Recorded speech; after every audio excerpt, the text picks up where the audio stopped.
არაბული ცეკვების სკოლა.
მოკლეს სტიქია მძვინვარებდა მეგობრებო ნიკიერის სცენაზე, ესე იგი მობრძანდით გოგოებო ჩემთან, მობრძანდით რა ხდება, ესე იგი ცეცხლი ებრძოდა წყალს და დანარჩენები რას აკეთებდნენ, ამას უკვე თქვენ მოგანდობთ რომ გადაწყვიტოთ, შეაფასოს ჟიურიმ, გეგა გთხოვთ?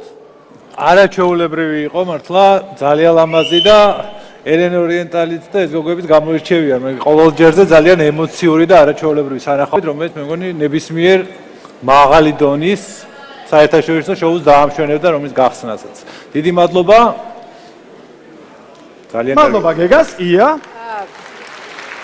ელენ, ჩვენ გიცანით, თქვენ მართალია ნიღაბი გიკეთიათ, მაგრამ თქვენ ყოჩაღ, ბრავო, ძალიან მაგარი სანახაობა იყო, თავი მეგონა შეხერეზა და ზღაპარში ნამდვილად. თქვენ ნამდვილად გაუკეთეთ, ძალიან დიდი პოპულარიზაცია აღმოსავლურ ცეკვებს, მომეწონა დადგმა, ნებისმიერ შოუს დაამშვენებდა ეს ნომერი. სტიქიების ბრძოლაც კარგი იყო, სიმართლე გითხრათ, ცოტა ვერ გავიგე რომელი რა სტიქია იყო, მაგრამ მინდა ხო ცეცხლ წყალი, მაგრამ კიდე სხვა სტიქიებიც ხო არის. ჰაერი მაგალითად, მაგრამ მინდა გითხრათ რომ აი ყველა ერთი მონაწილე არ იყო ისეთ მოწოდების სიმაღლეზე პირდაპირ უნდა თქვა, მაგრამ ამას მნიშვნელობა არ აქვს. წყინვალე სანახაობა იყო და დიდი მადლობა ამისთვის. მადლობა იას, ნიკა. მე ვიზიარებ, ჯეთი შეუერთდები ჟიურის დანარჩენი ორი წევრის მადლობას ელენის მიმართ, იმიტომ რომ ყველაზე უფრო სერიოზულად მასშტაბურად აკეთებს ამ საქმეს, რაც ძალიან საინტერესოა და მნიშვნელოვანია, რა თქმა უნდა, ეს არის ძალიან მნიშვნელოვანი კულტურული პლასტი, რომელიც აუცილებლად უნდა იყოს წარმოდგენილი ჩვენს ქვეყანაში და მადლობთ ელენა ამისთვის. რაც შეეხება დღევანდელ ნომერს, მე ვფიქრობ, რომ იყო საინტერესო, პირველი ტურიც იყო ძალიან საინტერესო და კარგია, რომ ჩვენ ყოველწლიურად გვაქვს ასეთ ტიპის ნომრები. ამ მიმართულების მოყვარულები ალბათ აუცილებლად დარეკავენ, იმიტომ რომ იმას, ვისაც აღმოსავლური ცეკვები უყვარს, არ შეიძლება ეს არ მოწონებოდა. ძალიან დიდი მადლობა წარმატებებს გისურვებთ. დიდი მადლობა ჟიურის, მე კი მაყურებელს მივმართავ, თუ გსურთ რომ არაბული ცეკვები იხილოთ ფინალში, მაშინ ნუ ღარ გადადეთ ამ საქმეს, აიღეთ ეხლავე თქვენი მობილური ტელეფონები და დარეკეთ ნომერზე 09370001. გავაცილეთ, დარეკეთ ყველა ქსელიდან, ოღონდ დარეკეთ SMS-ები არ მიიღება და გავაცილეთ სცენიდან არაბული ცეკვის სკოლა. ხო?